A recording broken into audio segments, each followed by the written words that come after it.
ആത്മീയമാമുണർവാലേ ദീപ്തമാക്കണേ. വചനം മഴയായി പെയ്യും, കൃപതൻ നിറവായൊഴുകും. വിടുതൽ നൽകുന്ന വചനം, അറിവിൻ്റെ പൊരുളാകും വചനം. സൗഖ്യമാ ജീവന. ആത്മീയ ഉണർവ്. ഹല്ലേലൂയ. മിശിഹായിൽ സ്നേഹം നിറഞ്ഞവരെ, കർത്താവിൻ്റെ വചനം നമ്മെ ഇങ്ങനെ ഓർമ്മപ്പെടുത്തുന്നു. യോഹന്നാന്റെ സുവിശേഷം 10-ാം അധ്യായം 10-ാം തിരുവചനം. ഞാൻ വന്നിരിക്കുന്നത് അവർക്ക് ജീവൻ ഉണ്ടാകുവാനും അത് സമൃദ്ധമായി ഉണ്ടാകുവാനുമാണ്. കർത്താവിൻ്റെ വചനം ഓർമ്മപ്പെടുത്തുന്നു, ഞാൻ വന്നിരിക്കുന്നത്, യേശു വന്നു കഴിഞ്ഞു. കർത്താവ് വ്യക്തികളുടെ ജീവിതത്തിലേക്ക് വന്നു കഴിഞ്ഞു. യേശു കുടുംബങ്ങളിലേക്ക് വന്നു കഴിഞ്ഞു. അസ്വസ്ഥതപ്പെടുന്ന എല്ലാ മനസ്സുകളിലേക്കും യേശു വന്നു കഴിഞ്ഞു. ഇതൊരു വലിയൊരു സന്ദേശമാണ്. ഇത് വലിയൊരു അഭിഷേകമാണ്. കർത്താവ് പറയുക, ഞാൻ വന്നു കഴിഞ്ഞു. എന്തിനാണ് വന്നത്? വന്നിരിക്കുന്നത് അവർക്ക് ജീവൻ ഉണ്ടാകുവാനും അത് സമൃദ്ധമായി ഉണ്ടാകുവാനുമാണ്. മിശിഹായിൽ സ്നേഹം നിറഞ്ഞവരെ, കർത്താവിൻ്റെ വചനത്തിൻ്റെ മുമ്പിലിരുന്ന് പ്രാർത്ഥിക്കുമ്പോൾ വലിയൊരു രഹസ്യം ദൈവത്തിൻ്റെ പരിശുദ്ധാത്മാവ് നമുക്ക് പറഞ്ഞു തരുന്നത്, നിന്റെ ഉള്ളിൽ, നിന്റെ കുടുംബത്തിൽ ഒരു ജീവൻ ഉണ്ടാകണമെന്ന് ഈ ദൈവം ആഗ്രഹിക്കുന്നു. നിരാശയുടെ രാത്രിയിൽ, നിരാശയുടെ, അസ്വസ്ഥതയുടെ, വേദനയുടെ, ദുഃഖത്തിൻ്റെ ആ ഒരു സമയത്ത് കർത്താവ് കടന്നു വരുമെന്നും നിന്റെ ഉള്ളിൽ ഒരു ജീവൻ ഉണ്ടാകുമെന്നും പരിശുദ്ധാത്മാവ് വെളിപ്പെടുത്തുകയാണ്. കർത്താവിൻ്റെ ആത്മാവിൻ്റെ പ്രചോദനത്തോട് ചേർന്ന് എല്ലാ ദൈവമക്കളും, വചനം കേട്ടുകൊണ്ടിരിക്കുന്ന ഓരോ മക്കളും ഏറ്റു പറയട്ടെ, ഹല്ലേലൂയ. പ്രിയപ്പെട്ടവരെ, വീണ്ടും വചനം ഓർമ്മിപ്പിക്കുകയാണ്, അവർക്ക് ജീവൻ ഉണ്ടാകണം. അവരുടെ ജീവിതത്തിൽ ഒരു ഉണർവ് വേണം, അവരുടെ ജീവിതത്തിൽ ഒരു ശക്തി വേണം. ഇങ്ങനെയാണ് കർത്താവിൻ്റെ പരിശുദ്ധാത്മാവ് ആഗ്രഹിക്കുന്നത്. യേശു വന്നിരിക്കുന്നത് നിനക്കൊരു ജീവൻ വേണം. ജോലിയില്ല എന്ന് പറഞ്ഞ് വിഷമിക്കണം മനസ്സിൽ, നിനക്കൊരു ജോലി വേണമെന്ന് കർത്താവ് ആഗ്രഹിക്കുന്നു. നിന്റെ കുടുംബ ബന്ധം തകർന്നിരിക്കുകയാണെന്നുണ്ടെങ്കിൽ, മക്കളെ ഓർത്ത് അസ്വസ്ഥതപ്പെടുകയാണെങ്കിൽ, അവിടെ ഒരു ജീവൻ വേണമെന്ന് കർത്താവിന് നിർബന്ധമുണ്ട്. പ്രിയപ്പെട്ടവരെ, മക്കളെ ഓർത്ത് അസ്വസ്ഥപ്പെടുമ്പോൾ, ചില രോഗങ്ങളെ ഓർത്ത് അസ്വസ്ഥപ്പെടുമ്പോൾ അവിടെ ഒരു രോഗസൗഖ്യം വേണമെന്നും നീ സന്തോഷിക്കണമെന്നും നീ ജീവിക്കണമെന്നും കർത്താവ് ആഗ്രഹിക്കുന്നുണ്ട്. പ്രിയപ്പെട്ട സഹോദര, സഹോദരി, സാമ്പത്തികമായിട്ടുള്ള തകർച്ചയുടെ മേഖലകളിലേക്ക് ദൈവം അബ്രാഹത്തെ അനുഗ്രഹിച്ചതുപോലെ നിന്നെ കൂടെ അനുഗ്രഹിക്കണമെന്ന് ആഗ്രഹിക്കുന്നു. നിനക്കൊരു ജീവൻ വേണമെന്ന് ദൈവം ആഗ്രഹിക്കുന്നു. ഈ ദിവസത്തിൽ കർത്താവിൻ്റെ വചനത്തിൻ്റെ മുമ്പിൽ ഭക്തിയോടെ, സ്നേഹത്തോടെ, പ്രതീക്ഷയോടെ, വിശ്വാസത്തോടെ ആയിരിക്കുക. കർത്താവ് പറയുന്നു, ഞാൻ വന്നിരിക്കുന്നത് അവർക്ക് ജീവൻ ഉണ്ടാകണം. എൻ്റെ മക്കൾക്കൊരു ശക്തി വേണം.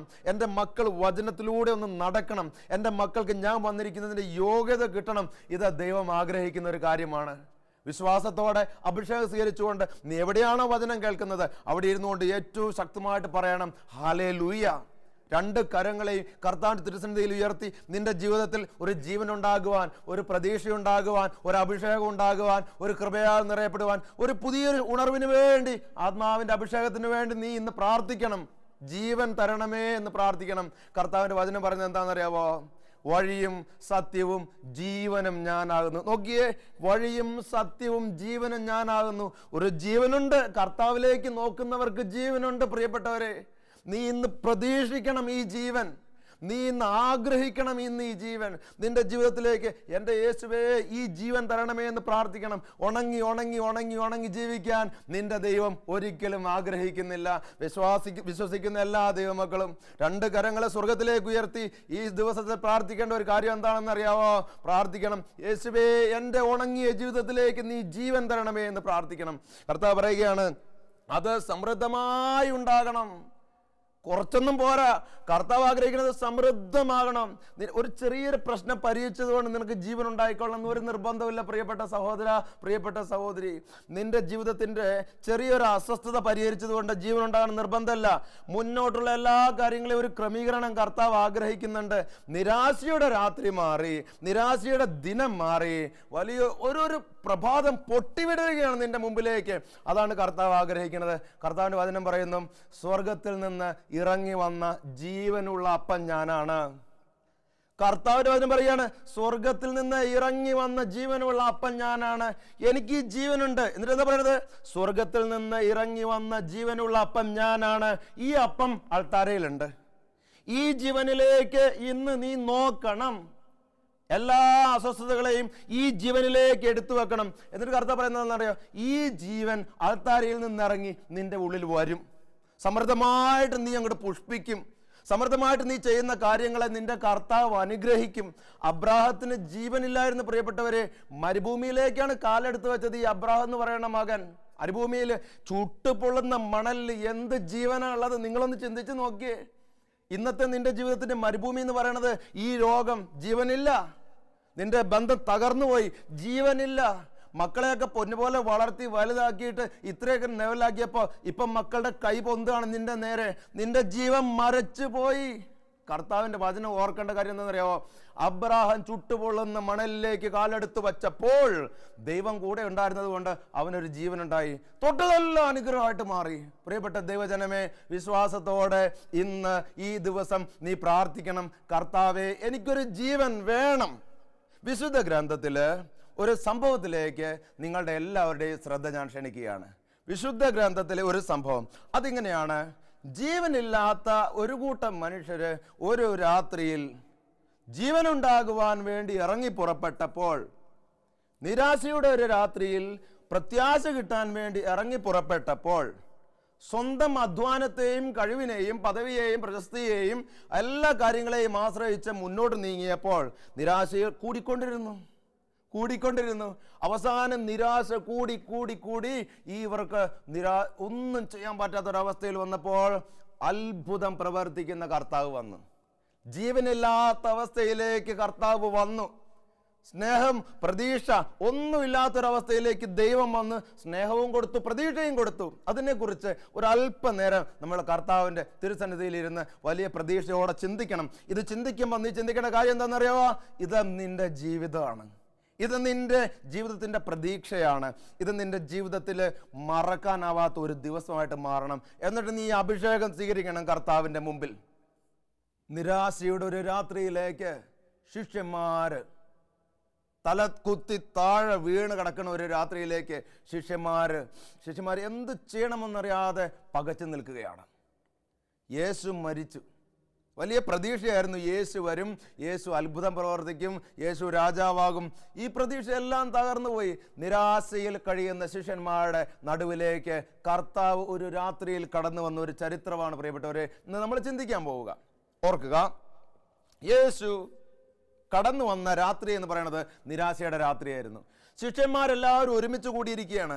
അവർക്ക് ഒരുപാട് ആകുലതകളാണ് ജീവിതത്തെക്കുറിച്ച്. നമ്മളെപ്പോലെ ഒരുപാട് ആകുലതകൾ. മുന്നോട്ട് എന്ത് ചെയ്യും, മുന്നോട്ടുള്ള കാര്യം എങ്ങനെ ക്രമീകരിക്കും, ദൈവമേ ഒരു വഴി കാണുന്നില്ലല്ലോ, ഇങ്ങനെയൊക്കെ ചിന്തിച്ചിരിക്കുന്ന ശിഷ്യന്മാരുടെ നടുവിലേക്ക് എങ്ങനെയാണ് പ്രത്യാശയുമായി ദൈവം കടന്നു വന്നതിനെ കുറിച്ച് നമ്മളൊന്ന് ധ്യാനിക്കുക. ശിഷ്യന്മാരെല്ലാവരും ഇരുന്ന് മടുത്തു, നിരാശപ്പെട്ടിരുന്ന് മടുത്തു. ഒരു പ്രതീക്ഷയില്ലാതിരുന്ന ശിഷ്യന്മാര് ഒരിക്കല് തീരുമാനമെടുത്തു. രാത്രിയാകുമ്പോഴേക്കും തീരുമാനമെടുത്തു. ശിഷ്യന്മാരിൽ ഏറ്റവും പ്രധാനപ്പെട്ട പത്രോസ് തീരുമാനിച്ചു, ഞാൻ മടുത്തു, ഈ നിരാശയിൽ എനിക്ക് ജീവിക്കാൻ പറ്റില്ല. ഈ നിരാശയെ ഒന്ന് മറികടക്കുവാൻ വേണ്ടി ഇതാ ഞാൻ എൻ്റെ പഴയ വള്ളവും എൻ്റെ പഴയ നെറ്റും എല്ലാ വലയൊക്കെ എടുത്തിട്ട് ഞാൻ മീൻ പിടിക്കാൻ പോവുകയാണ്. നിരാശയ്ക്ക് വേണ്ടി, നിരാശയിൽ നിന്ന് ഒരു വഴി കണ്ടെത്തുവാൻ വേണ്ടിയിട്ട് സ്വയം ഇതാ ഒരു പുതിയൊരു ഇറങ്ങിത്തിരിക്കുന്ന പത്രോസ്. നിരാശയിൽ നിന്ന് രക്ഷപ്പെടുവാൻ വേണ്ടി ജീവിതത്തെ സ്വയം ക്രമീകരിക്കാൻ ശ്രമിക്കുന്ന പത്രോസ്. ജീവിതത്തിൽ നിരാശ ഉണ്ടാകുമ്പോൾ ഏറ്റവും വലിയൊരു അബദ്ധം നമ്മൾ കാണിക്കുന്നത് എന്താണെന്നറിയാവോ? ഇതൊന്ന് ക്രമീകരിക്കുവാൻ വേണ്ടി നമ്മൾ രാവും പകലും തല തല്ലി ചാകുകയാണ്. കർത്താവിൻ്റെ വചനത്തിലേക്ക് കൂടുതൽ കൂടുതൽ നമ്മൾ ശ്രദ്ധ കേന്ദ്രീകരിക്കുമ്പോൾ ദൈവത്തിൻ്റെ പരിശുദ്ധാത്മാവ് നിന്റെ ജീവിതത്തിലേക്ക് ഇന്ന് പറഞ്ഞു തരുന്നൊരു കാര്യം എന്താണെന്ന് അറിയാവോ? നിരാശപ്പെട്ട് കഴിയുന്ന ഒരു വ്യക്തിയെ സംബന്ധിച്ചിടത്തോളം അവൻ സ്വയം ബുദ്ധിയിൽ ആശ്രയിച്ച്, സ്വന്തം കാര്യങ്ങളിൽ ആശ്രയിച്ച് ജീവിതത്തെ ക്രമീകരിക്കുവാൻ എപ്പോഴൊക്കെ പരിശ്രമിക്കുന്നുണ്ടോ അതൊക്കെ അവൻ്റെ ജീവിതത്തിൽ വലിയ തകർച്ചയും വലിയ നിരാശയും വലിയ വലിയ വലിയ പടുകുഴിയിലേക്ക് അവൻ വീഴുകയാണ്.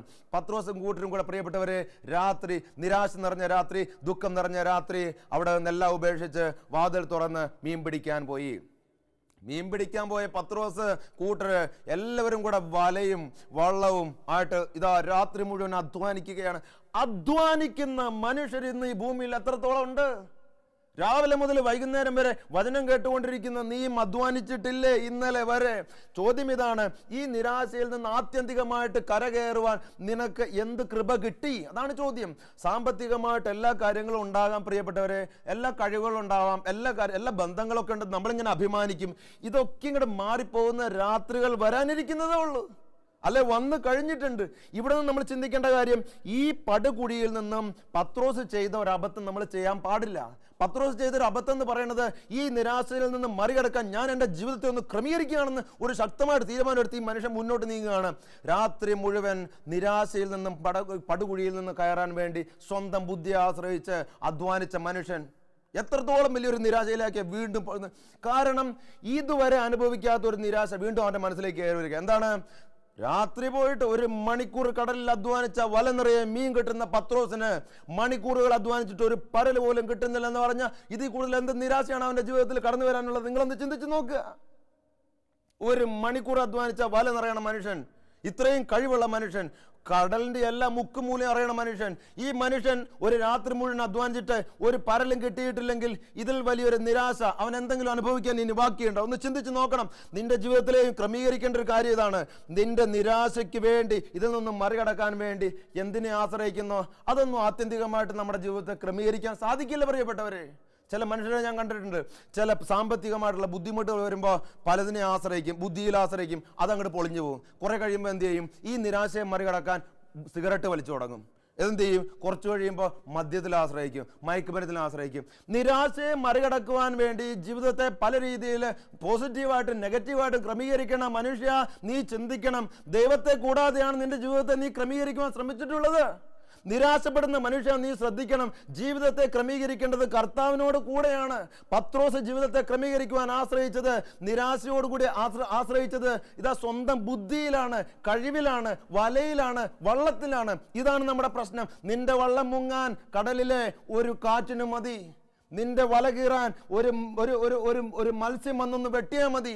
പല മത്സ്യങ്ങളും വന്ന് നിന്റെ ജീവിതത്തെ വെട്ടി തിന്നുമ്പോൾ, പല കാറ്റുകളും വന്ന് നിന്റെ ജീവിതത്തെ ആടി ഉലയ്ക്കുമ്പോൾ, സഹോദര സഹോദരി, ഇന്ന് വചനം കേൾക്കുമ്പോൾ നീ തീഷ്ണതയോടെ പ്രാർത്ഥിക്കണം. 2 കരങ്ങളെ ഇന്ന് സമർപ്പിച്ച് പ്രാർത്ഥിക്കണം. കർത്താവേ, നിരാശയുടെ രാത്രി കടന്നു പോകട്ടെ, പ്രതീക്ഷയുടെ ദിനം വരട്ടെ. നീ കർത്താവിലേക്ക് ഈ ദിവസത്തിൽ വിശ്വാസത്തോടെ, തീഷ്ണതയോടെ, സ്നേഹത്തോടെ ആഗ്രഹിച്ച് പ്രാർത്ഥിക്കേണ്ട കാര്യം, യേശുവേ വരണമേ, യേശുവേ വരണമേ, യേശുവേ വരണമേ. കർത്താവ് പറഞ്ഞ എന്താണ്? ഞാൻ വന്നിരിക്കുന്നത്, ഞാൻ വരും. അത് ചിന്തിക്കണം നീ, അത് പ്രാർത്ഥിക്കണം നീ.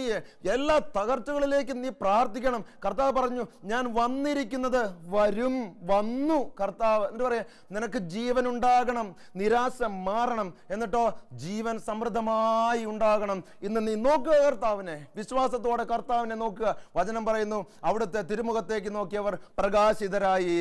പ്രകാശം വരുമ്പോൾ നിരാശ മാറും. പ്രകാശം ഉണ്ടെങ്കിൽ ഒരു വഴിയുണ്ട്, ആ വഴിയിലൂടെ നീ നടക്കണം. സഹോദര, ഞാൻ ഈ വചന ശുശ്രൂഷയ്ക്ക് കടന്നു വരുന്ന മുമ്പ് ഒരു 10 മിനിറ്റ് ഒരു വ്യക്തിയോട് സംസാരിച്ചു. ഈ വ്യക്തി പറഞ്ഞൊരു കാര്യം, അച്ഛാ, ധ്യാനത്തിന് വേണ്ടി ഞാൻ കടന്നു വന്നിരിക്കുകയാണ്, ഇന്ന് ധ്യാനം തുടങ്ങുന്ന ദിവസമാണ്, എന്നാലും ഞാൻ ഒരു തീരുമാനം എടുത്തു, ഞാൻ തിരിച്ചു പോവുകയാണ്. നമുക്ക് നിരാശയിൽ നിന്നും കർത്താവിനെ കാണുവാൻ വേണ്ടി ഒരു തീരുമാനം എടുത്ത് വന്നിട്ട് പോലും ആ വ്യക്തിയെ പിശാച് വെറുതെ വിടുന്നില്ല എന്നുള്ളതാണ്. നീ ഒരു തീരുമാനം എടുക്കുമ്പോൾ ചിന്തിക്കേണ്ട കാര്യം, ചെറിയ തീരുമാനം എടുത്താൽ പോരാ, വലിയ തീരുമാനം എടുക്കണം. ഇന്ന് നീ വചനം കേട്ടുകൊണ്ടിരിക്കുമ്പോൾ 1 ദിവസത്തിനോ 2 ദിവസത്തിനോ നീ തീരുമാനം എടുക്കരുത്. നീ തീരുമാനം എടുക്കണം, ജീവിതം മുഴുവനും ഒരു ഉറച്ച തീരുമാനം എടുക്കണം. ഇന്ന് ആ മനുഷ്യൻ പറയാം, ഞാൻ ഇന്ന് തിരിച്ചു പോവുകയാണ്. എന്താണ്? പിശാച് പിടിച്ചു വെച്ചിരിക്കുകയാണ്, ഈ നിരാശ അങ്ങോട്ട് വിടണില്ല. വിടണില്ല. അവിടുത്തെ തിരുമുഖത്തേക്ക് നോക്കിയവർ പ്രകാശിച്ച എന്ന് പറയുമ്പോൾ നീ ഒന്ന് പ്രകാശിതനാവാൻ ഒന്ന് പരിശ്രമിക്കുക. ശക്തമായ തീരുമാനത്തോടെ ഈ പത്രോസും കൂട്ടരും രാത്രി നിരാശയെ മറികടക്കാൻ ശ്രമിച്ചപ്പോൾ വീണ്ടും നിരാശയിലേക്ക് കടന്നുപോയി. പ്രിയപ്പെട്ട ദൈവജനമേ, ഒന്ന് ചിന്തിക്കേണ്ട ഒരു കാര്യം ഇതാണ്. പത്രോസും കൂട്ടരും യേശുവിൽ നിന്നും ആ രാത്രി ഒരത്ഭുതവും പ്രതീക്ഷിച്ചില്ല. പത്രോസും കൂട്ടരും ആ രാത്രിയിൽ, നിരാശയുടെ രാത്രിയിൽ ദൈവത്തിൽ നിന്ന് ഒരത്ഭുതവും പ്രതീക്ഷിച്ചില്ല. ചിന്തിക്കണം, ഞാനും എൻ്റെ കുടുംബവും നിരാശയുടെ രാത്രിയിൽ, നിരാശയുടെ ദിനത്തിൽ, നിരാശയുടെ സുപ്രഭാതത്തിൽ ദൈവത്തിൽ നിന്ന് എന്താണ് പ്രതീക്ഷിക്കുന്നത്? നീ ദൈവത്തെ വിശ്വസിക്കുന്നുവെങ്കിൽ, ദൈവത്തിൻ്റെ വചനത്തിൽ വിശ്വസിക്കുന്നുവെങ്കിൽ, ദൈവത്തിൻ്റെ ആ ഒരു കൃപയിലും ശക്തിയിലും കഴിവിലും മഹത്വത്തിലും പ്രതാപത്തിലും സ്വർഗത്തിലും നീ വിശ്വസിക്കുന്നുണ്ടെങ്കിൽ, സഹോദര സഹോദരി, നീ ദൈവത്തിൽ നിന്ന് എന്തുകൊണ്ട് അത്ഭുതം പ്രതീക്ഷിക്കുന്നില്ല എന്നുള്ളതാണ് ചോദ്യം. ദൈവത്തിൽ നിന്ന് നീ ഒരു മകനാണ്, മകളാണ് എന്നുണ്ടെങ്കിൽ നീ അത്ഭുതം പ്രതീക്ഷിച്ചേ മതിയാകൂ. കർത്താവ് നിന്റെ ജീവിതത്തിൽ നിരാശ മാറ്റി അത്ഭുതം പ്രവർത്തിക്കുവാൻ ആഗ്രഹിക്കുന്നു. വചനം എന്താണ് പറയുന്നത്? ഞാൻ വന്നിരിക്കുന്നത് നിനക്ക് ജീവൻ ഉണ്ടാകണം എന്ന് പറഞ്ഞ ചത്തുകിടക്കണം നിന്റെ മനസ്സിനൊരു കുളിർമ നൽകി. ഇതാ ഒരു മഴ വന്ന് പെയ്യുന്നത് പോലെ, വേനൽക്കാലത്തെ മഴ പോലെ. സങ്കീർത്തനൊക്കെ പറയുന്ന ഒരു വചനമുണ്ടല്ലോ, ഇതാ കഴുകൻ ഇരിക്കുന്നത് പോലെ, ഇതാ ആ ഒരു തുള്ളി വെള്ളത്തിന് വേണ്ടി കാത്തിരിക്കുന്നത് പോലെ നീ ഒരു അത്ഭുതം നിന്റെ ജീവിതത്തിൽ നടക്കുമെന്ന് അങ്ങോട്ട് പ്രതീക്ഷിച്ച് ഈ സുപ്രഭാതത്തിൽ, ഈ ദിവസത്തിൽ നീ പ്രാർത്ഥിക്കണം. നിന്റെ കുടുംബത്തിലെ ഓരോ വ്യക്തികളുടെയും കൈപിടിച്ച് നീ അത്ഭുതത്തിന് വേണ്ടി പ്രാർത്ഥിക്കണം. ഇസ്രായേലിന്റെ ദൈവം അത്ഭുതം പ്രവർത്തിക്കുന്ന ദൈവമാണ്. നീ ഒന്ന് ഓർത്ത് നോക്കുക. ഈ ദൈവമക്കള്, ഈ ദൈവത്തിന്റെ കൂടെ സഞ്ചരിച്ച ഈ മക്കള് അത്ഭുതം പ്രതീക്ഷിച്ചിട്ടില്ല. എന്നിട്ട് പോലും അത്ഭുതം പ്രതീക്ഷിക്കാതിരുന്ന രാത്രിയിൽ അത്ഭുതം പ്രവർത്തിക്കുവാൻ വേണ്ടി കർത്താവ് വന്നു. അതാണ് നമ്മുടെ കർത്താവിന്റെ പ്രത്യേകത. അത്ഭുതം പ്രതീക്ഷിക്കാതെ, കർത്താവിനെ ഉപേക്ഷിച്ച്, നിരാശയിൽ സ്വന്തം ബുദ്ധിയിൽ ആശ്രയിച്ചിട്ട് ചില കാര്യങ്ങൾ അങ്ങോട്ട് ചെയ്ത് തീർത്തിട്ട് ഇതെല്ലാം കൂടെ അങ്ങോട്ട് ശരിയായി കഴിഞ്ഞാൽ ഞാൻ അങ്ങോട്ട് ക്ലിയർ ആവുമെന്ന് വിചാരിച്ചിട്ട് അഹങ്കാരത്തോടെ ഇറങ്ങി പുറപ്പെട്ട മക്കൾ, ദൈവത്തിൽ നിന്ന് അത്ഭുതം പ്രതീക്ഷിക്കാത്ത മക്കൾ, അവരുടെ ജീവിതത്തിലേക്ക് കർത്താവ് അത്ഭുതമായിട്ട് കടന്നു വന്നെന്ന് നീ വലിയ ബോധ്യത്തോടെ വിശ്വസിക്കണം. അങ്ങനെയെങ്കിൽ വിശ്വാസത്തോടെ ഇന്ന് അത്ഭുതം നീ പ്രതീക്ഷിക്കുമ്പോൾ നിനക്ക് അത്ഭുതം തന്നെ കാണാൻ പറ്റും. പത്രോസും കൂട്ടരും അത്ഭുതം പ്രതീക്ഷിക്കാത്ത രാത്രിയിലും കർത്താവ് അത്ഭുതം പ്രവർത്തിച്ചെങ്കിൽ ഇതാ ദൈവം നീ പ്രത്യാശയോടെ പ്രാർത്ഥിക്കുമ്പോൾ കർത്താവ് നിനക്ക് മറുപടി നൽകും. അതുകൊണ്ടാണ് പ്രവാചകൻ പറയുന്നത്, എന്നെ വിളിക്കുക, നിനക്ക് ഞാൻ മറുപടി നൽകും. കർത്താവ് ഒരു മറുപടി നൽകണ ദിവസമുണ്ടെന്ന് നീ വിശ്വസിച്ച് അത്ഭുതത്തിന് വേണ്ടി സഹോദര സഹോദരി നീ പ്രാർത്ഥിക്കണം. തീഷ്ണതയോടുകൂടി ഇന്ന് പ്രാർത്ഥിക്കണം. ഈ രാത്രി പത്രോസും കൂട്ടരും എല്ലാവരും കൂടെ നിരാശപ്പെട്ട് കഴിഞ്ഞപ്പോൾ യേശു കർത്താവ് അവിടെ വന്നു. എന്നിട്ട് കർത്താവ് ചോദിക്കുന്ന ഒരു കാര്യമുണ്ട്, മക്കളെ, കർത്താവ് ഒരിക്കലും ബന്ധം പെടാൻ ആഗ്രഹിക്കണില്ല. നിരാശയുടെ രാത്രി നമ്മൾ എന്താ പറയണത്? ഇങ്ങനൊരു ദൈവമില്ല, ഇങ്ങനൊരു കാര്യമില്ല, ഇതൊക്കെ ചുമ്മാ കെട്ടുകഥകളാണെന്ന് പറയുന്നത്. എന്നാലും നമ്മൾ ബന്ധം ഉപേക്ഷിച്ചാലും അത്ഭുതം പ്രവർത്തിക്കാൻ കടന്നു വരുന്ന കർത്താവ് നിന്നെയും നിന്റെ ഭാര്യയെയും മക്കളെയും കുടുംബത്തെയും ഓർത്ത് പറയുന്ന ഒരു കാര്യമുണ്ട്. വിളിച്ചു പറയുന്ന കാര്യം ഇതാണ്, മക്കളെ, മകനെ എന്ന് പറഞ്ഞ ആ ഒരു ഒറ്റ വാക്കിൽ എന്താ അർത്ഥം എന്നറിയാവോ? നിന്റെ ഉള്ളിൽ പടയ്ക്കണത്, നിന്റെ ചങ്ക് പടയ്ക്കണത് ഞാൻ കാണുന്നുണ്ട്. ഇതാണ് കർത്താവ് പറയുന്ന കാര്യം. വിശ്വാസത്തോടു കൂടി ഈ ദിവസം നീ ഒന്ന് പ്രാർത്ഥിച്ച്, എൻ്റെ അപ്പാ അങ്ങോട്ട് തിരിച്ചു വിളിക്കുക. മക്കളെ എന്ന് കർത്താവ് വിളിക്കുമ്പോൾ കുടുംബത്തോട് ചേർന്ന് കൈകോർത്തിരുന്നിട്ട് ഈ രാത്രിയിൽ നിരാശയുടെ രാത്രി നീ വിളിക്കണം, എൻ്റെ അപ്പാ എന്ന് നീ അങ്ങോട്ട് വിളിച്ച് പ്രാർത്ഥിക്കണം. ദൈവത്തിന്റെ പരിശുദ്ധാത്മാവ് ആ മധ്യത്തിലേക്ക് ഒരു തീയായിട്ട് ഇറങ്ങി വരും. എന്നിട്ട് നോക്കിയേ, യേശു പറഞ്ഞു, മക്കളെ, നിങ്ങളുടെ കയ്യിൽ എന്താ ഉള്ളത്? നിങ്ങളൊരു കാര്യം ചെയ്യും, ഒന്നുമില്ലെന്ന് എനിക്കറിയാം, അപ്പുറത്ത് വല വീശ്. ഒരു വഴിയാണ് കർത്താവ് തുറന്നു തരുന്നത്. കർത്താവ് ഒരു വഴി തുറന്നു തരുമ്പോൾ നിരാശ നിന്നിൽ നിന്ന് വിട്ടുപോകുന്നു. കർത്താവ് തുറന്നു തരുന്ന വഴി എന്ന് പറയുന്നത് നീ ചിന്തിക്കുന്നതിൽ നിന്നും വ്യത്യാസമാണ്. കർത്താവ് തുറന്നു തരുന്ന വഴി എന്ന് പറയുന്നത് അത്ഭുതങ്ങളുടെ വഴിയാണ്. കർത്താവ് ഒരു വഴി അങ്ങോട്ട് തുറന്നു തരിക. ഇതങ്ങോട്ട് ചെയ്യുക. നീ ഇതെങ്ങനെ ചെയ്യാൻ നിനക്ക് തോന്നണമെന്നറിയാവോ? ഇതെങ്ങനെ കിട്ടും? ഇതെങ്ങനെ ആലോചിക്കും? ഇതെങ്ങനെ മനസ്സിലാകും? ഇതിനെക്കുറിച്ചൊന്നും നീ ഓർത്ത് തല പുണ്ണാക്കണ്ട. കർത്താവിന്റെ തിരുസന്നിധിയിൽ വിശ്വാസത്തോടെ, എൻ്റെ അപ്പാ, നിരാശയുടെ രാത്രിയിൽ നീ കടന്നു വന്ന് അത്ഭുതം പ്രവർത്തിക്കണമേ എന്ന് ഒരു മകൻ, ഒരു മകൾ പ്രാർത്ഥിക്കുമ്പോൾ ദൈവം തന്നെ അതങ്ങോട്ട് വെളിപ്പെടുത്തി തരും. വഴിയിൽ നിർത്തേണ്ട ആളെ കർത്താവ് കൊണ്ടുപോയിട്ട് നിർത്തും. ചില തടസ്സങ്ങളുടെ മേഖലകളിലേക്ക് കർത്താവ് ഒരു കൃപയും ഒരു അഭിഷേകവും ഒരു അനുഗ്രഹമൊക്കെ നിനക്ക് അങ്ങോട്ട് തരുമെന്ന് നീ അങ്ങോട്ട് വിശ്വസിച്ചോ. ബാക്കിയുള്ള കാര്യം കർത്താവിന് വിട്ടുകൊടുക്കുക, ദൈവത്തിന് നീ അങ്ങോട്ട് വിട്ടുകൊടുക്കുക. ഈ കാലഘട്ടം അത്രയും നിരാശയിൽ നിന്ന് രക്ഷപ്പെടാൻ വേണ്ടിയിട്ട് എത്രയൊക്കെ ആളുകളുടെ അടുത്ത് പോയിട്ട് നീ മരുന്നിന് വേണ്ടി പോയി, സമാധാനത്തിന് വേണ്ടി പോയി, പദവിക്ക് വേണ്ടി പോയി, ക്രമീകരിക്കാൻ വേണ്ടി ഓടി ഓടി ഓടി ഓടി ഓടി ജീവിതത്തിൽ കുഴിയിൽ വീട് കിടക്കണം മനുഷ്യ.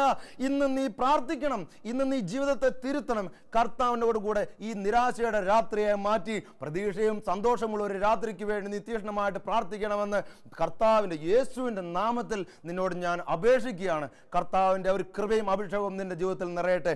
എന്നിട്ട് എന്താ ചെയ്തത്? കർത്താവ് ഒരു വഴി പറഞ്ഞു കൊടുത്തു, ഇതുവരെ കേൾക്കാത്ത വഴി. നീ ചെയ്യണ പണി തന്നെയാ, പക്ഷെ അതിന് സ്റ്റൈലൊന്ന് മാറ്റണം. നീ അറിയണ കാര്യമാണ്, പക്ഷെ വേറൊരു വഴിയിൽ അത് ചെയ്യണം. നിനക്ക് ബുദ്ധിയും വിവരമുണ്ട്, പക്ഷെ ഞാൻ പറയുന്ന രീതിയിൽ ചെയ്യണം. അതാണ് പത്രോസിനോട് പറഞ്ഞത്, വല മാറ്റിയിടുക. നീ വല മാറ്റിയിട്. എവിടെയാണോ നീ അള്ളിപ്പിടിച്ച് കുടുങ്ങിക്കിടക്കണത് അവിടെ നിങ്ങളുടെ എടുക്കുക. അത് എടുക്കുമ്പോൾ നിന്റെ ജീവിതത്തിൽ പലതും നഷ്ടപ്പെട്ടു. അതെടുത്ത് വലിച്ചെറിഞ്ഞിട്ട് എന്നോട് കൂടെ അനുഗ്രഹം സ്വീകരിക്കുക. എന്നിട്ട് കർത്താവ് പറഞ്ഞത് അങ്ങോട്ട് ചെയ്തപ്പോൾ പ്രിയപ്പെട്ടവര്, ഇതാ വചനം പറയുക, 153 മത്സ്യങ്ങൾ അവർക്ക് കിട്ടിയെന്ന് പറഞ്ഞ വല നിറഞ്ഞു പോയി. നോക്കിയ രാത്രി മുഴുവൻ പണിയെടുത്തിട്ട് ക്രമീകരിക്കാൻ ശ്രമിച്ചിട്ട് പറ്റാത്ത മനുഷ്യന്റെ ജീവിതത്തിലേക്ക് ഇതാ ഒരു 10 സെക്കൻഡ് സമയം കൊണ്ട് കർത്താവ് അത്ഭുതം പ്രവർത്തിക്കുന്നു. നിനക്കിപ്പോൾ ഒരു 40 വയസ്സായി കാണും, ചിലപ്പോൾ ഒരു 50 വയസ്സായി കാണും, ചിലപ്പോൾ 70 വയസ്സായി കാണും. 70 വർഷം നീ അധ്വാനിച്ചിട്ടും നിന്റെ ജീവിതത്തിൽ നിരാശയുടെ രാത്രിയാണ് ബാക്കി വെച്ചിട്ടുള്ളതെങ്കിൽ, ഈ കണ്ട കാലഘട്ടം അത്രയും ദൈവത്തെ അറിയാതെ നീ ജീവിതത്തെ ക്രമീകരിക്കാൻ ശ്രമിച്ചിട്ടുണ്ടെങ്കിൽ, ഇപ്പോൾ വിശ്വാസത്തോടുകൂടി ഈ വചനം കേട്ടുകൊണ്ടിരിക്കുന്ന സമയത്ത് നീ പ്രാർത്ഥിക്കുമ്പോൾ പ്രിയപ്പെട്ട സഹോദര, 1 മിനിറ്റ് കൊണ്ട് കർത്താവ് അത്ഭുതം പ്രവർത്തിക്കും. ഒറ്റ മിനിറ്റ് കൊണ്ട് നിന്റെ ജീവിതത്തിൽ കർത്താവ് അത്ഭുതം പ്രവർത്തിക്കും. കർത്താവിനോട് ചേർന്ന് നിൽക്കുന്ന വ്യക്തികൾക്ക് കർത്താവ് കൊടുക്കുന്ന ഏറ്റവും വലിയ കൃപ, കർത്താവിന് സമയം ഒരു പ്രശ്നമില്ല എന്നുള്ളൊരു ബോധ്യമാണ്. എന്തുകൊണ്ടാണ് പ്രിയപ്പെട്ട ദൈവജനമേ ധ്യാന കേന്ദ്രങ്ങളിലൊക്കെ ആളുകൾ ഇങ്ങനെ വന്നിട്ട് അവർ കണ്ണുനീരോടുകൂടി അലച്ചു തള്ളി പ്രാർത്ഥിക്കുകയാണ്, കർത്താവേ നീ വരണമേ, യേശുവേ നീ വരണമേ, യേശുവേ നീ വരണമേ. അപ്പോൾ വചനം കേൾക്കുമ്പോൾ ഒരു പുതിയ ഉണർവോ ഒരു പുതിയ ഉന്മേഷവും പുതിയ അഭിഷേകവും സ്വീകരിച്ചിട്ട് ഇതേ ദൈവമക്കൾ ആ വല എവിടെയാണോ ഉടക്കി കിടക്കുന്നത് അത് വലിച്ചു പറിച്ച് കളഞ്ഞിട്ട് ഇതാ യേശു പറഞ്ഞ വഴിയിലേക്ക് വല വീശുമ്പോൾ ഇതാ ഒരു പ്രതീക്ഷ കടന്നു വരികയാണ്. ഹല്ലേലൂയ. വിശ്വാസത്തോടെ ഏറ്റു പറയുക, 2 കരങ്ങൾ നീ ഇപ്പോൾ ഉയർത്തണം. എന്തിനാണ് 2 കരങ്ങൾ ഉയർത്തുന്നതെന്ന് അറിയാവോ? നീ ആ വല അവിടെ ഉടക്കി കിടക്കുന്നത് പറിച്ചെടുക്കണം. എവിടെയാണ് നിന്റെ ജീവിതത്തിൽ നിരാശ ഉടക്കി കിടക്കുന്നത്, നീ അവിടെ നിന്ന് പറിച്ചെടുക്കുക. കർത്താവിനോട് വിളിച്ച് പ്രാർത്ഥിക്കുക. ശക്തമായിട്ട് ദൈവകരങ്ങളിലേക്ക് ജീവിതത്തെ സമർപ്പിച്ചു വെച്ചിട്ട് നീ പ്രാർത്ഥിക്കണം. എൻ്റെ കർത്താവേ എന്ന് പറഞ്ഞിട്ട് അഭിഷേകത്തോടു കൂടി എൻ്റെ സഹോദര, എൻ്റെ സഹോദരി, നീ ഒന്ന് ശ്രമിക്കുക. നിരാശപ്പെട്ട് കഴിയുന്നവർക്ക് വലിയ പാടാണ്, വലിയ ബുദ്ധിമുട്ടാണ്. എങ്കിലും പറയുക, നീ ഒന്ന് ശ്രമിക്കുക, ദൈവം കടന്നു വരും. യെശയ്യാ പ്രവാചകന്റെ പുസ്തകം 54-ന്റെ 3-4 തിരുവചനങ്ങൾ വചനം പറയുകയാണ്, നീ ഇരുവശത്തേക്ക് അതിരുഭേദിച്ച് വ്യാപിക്കും എന്ന് പറഞ്ഞ നിന്റെ ഇരുവശവും ഉണ്ടായിരുന്നുള്ള ബന്ധനങ്ങൾ, തകർച്ചകൾ, നിരാശയുടെ കാരണങ്ങളെ കർത്താവിത ഒരു ചുറ്റിക എടുത്തിട്ട് തകർത്ത് കളയുകയാണ്. കർത്താവ് പറയുക, നീ വ്യാപിക്കും, നിന്റെ സന്തതികൾ രാജ്യങ്ങൾ കൈവശപ്പെടുത്തുകയും വിജന നഗരങ്ങൾ ജനനിബിഡമാവുകയും ചെയ്യും. നിന്റെ മക്കളിലേക്കും കൂടെ ഈ ഒരു കൃപ വരികയാണ്. നീ നിരാശപ്പെട്ടപ്പോൾ നിന്റെ മക്കൾക്കും കൂടെ അതിലൊരു വിഷമം ഉണ്ടായില്ലേ? നിന്റെ മുഖം ദുഃഖത്തോടെ ഇരുന്നപ്പോൾ മക്കൾ കരഞ്ഞിട്ടില്ലേ? അടുത്ത തലമുറയ്ക്ക് അതിൻ്റെ ഒരു കൃപ കിട്ടാണ്ട് പോയിട്ടില്ലേ? കർത്താവ് പറയുകയാണ്, നിന്റെ സന്തതികൾ രാജ്യങ്ങൾ കൈവശപ്പെടുത്തുകയും വിജനനഗരങ്ങൾ ജനനിബിഡമാവുകയും ചെയ്യും. ഭയപ്പെടേണ്ട, നീ ലജ്ജിതയാവുകയില്ല, നീ അപമാനിതയാവുകയുമില്ല. നിന്റെ യൗവനത്തിലെ അപകീർത്തി നീ വിസ്മരിക്കും, വൈധവ്യത്തിലെ നിന്ദനം നീ ഓർക്കുകയില്ല. ഇതാണ് പ്രിയപ്പെട്ടവരെ കർത്താവിൻ്റെ വചനം പറയുന്നത്. നീ ഇരുവശത്തേക്കും അതിരുഭേദിച്ച് വ്യാപിക്കും, നീ വളരും, നീ കൃപ കൊണ്ട് നിറയും, നീ തൊട്ടതെല്ലാം അനുഗ്രഹമായിട്ട് മാറും. നിരാശയുടെ രാത്രിയിൽ കുടുങ്ങിക്കിടക്കാതെ കർത്താവിലേക്ക് നീ നോക്കണം, വിശ്വാസത്തോടെ നീ നോക്കണം. നിരാശയുടെ രാത്രിയിൽ നിന്റെ ബുദ്ധിയെ ആശ്രയിച്ച് ജീവിതത്തെ ക്രമീകരിക്കാൻ പ്രിയപ്പെട്ട സഹോദര നീ ശ്രമിക്കരുത്. നീ ചെയ്യേണ്ട കാര്യത്രേ ഉള്ളൂ, നിരാശയുടെ രാത്രിയെ കർത്താവിന് വിട്ടുകൊടുക്കുക. കർത്താവ് അത്ഭുതം പ്രവർത്തിക്കുമെന്ന് നീ വിശ്വസിക്കണം. ദൈവത്തിന് അസാധ്യമായിട്ട് ഒന്നുമില്ലെന്ന് വചനം ഓർക്കുക. കർത്താവിൻ്റെ വചനം ഇങ്ങനെയാണ് പറയുന്നത്, അവിടുത്തെ നോക്കിയവർ പ്രകാശിതരായി, അവർ ലജ്ജിതരാവുകയില്ല, നിരാശപ്പെടുകയില്ല. ഇരുവശത്തേക്കും നീ വളർന്ന് വ്യാപിക്കും. ഇരുവശത്തേക്കും കർത്താവ് നിന്നെ അനുഗ്രഹിക്കും. എല്ലാ ജനങ്ങളും നിന്നിലേക്ക് ഒരു അനുഗ്രഹം സ്വീകരിച്ച മനുഷ്യനെ പോലെ നോക്കും. നിന്റെ കുടുംബത്തെ ഒരു വലിയ അഭിഷേകമാക്കി മാറ്റും. നിരാശയുടെ രാത്രിയെ പത്രോസ് കർത്താവിൻ്റെ മുമ്പിലേക്ക് കടന്നു വന്നത് എങ്ങനെയോ, ഒരു വലിയൊരു അഭിഷേകം സ്വീകരിച്ചത് എങ്ങനെയോ, അതുപോലെ നീയും സ്വീകരിക്കണം. കർത്താവിൻ്റെ മുമ്പിലേക്ക് കുടുംബത്തെ സമർപ്പിക്കണം. നിരാശപ്പെടരുത്. എന്ത് കാരണമായിക്കോട്ടെ, അത്ഭുതം പ്രതീക്ഷിക്കണം. അത്ഭുതം കർത്താവിൽ നിന്ന് പ്രതീക്ഷിക്കുക. വിശ്വാസത്തോടെ പ്രാർത്ഥിക്കുക. ദൈവത്തിൻ്റെ ആത്മാവിൻ്റെ ക്രമീകരണത്തിന് വേണ്ടി കാത്തിരിക്കുക.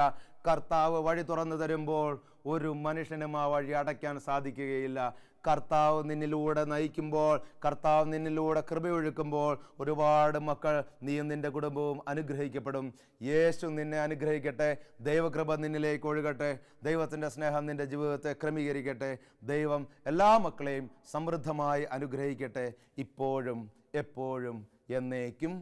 ആമേൻ. പരിശുദ്ധാത്മാവേ വേഗം വരണേ, പരിശുദ്ധാത്മാവേ എന്നിൽ വരണേ, പരിശുദ്ധാത്മാവേ വേഗം വരണേ, പരിശുദ്ധാത്മാവേ എന്നിൽ വരണേ. ആരാധിക്കുന്നു, ഞങ്ങൾ ആരാധിക്കുന്നു.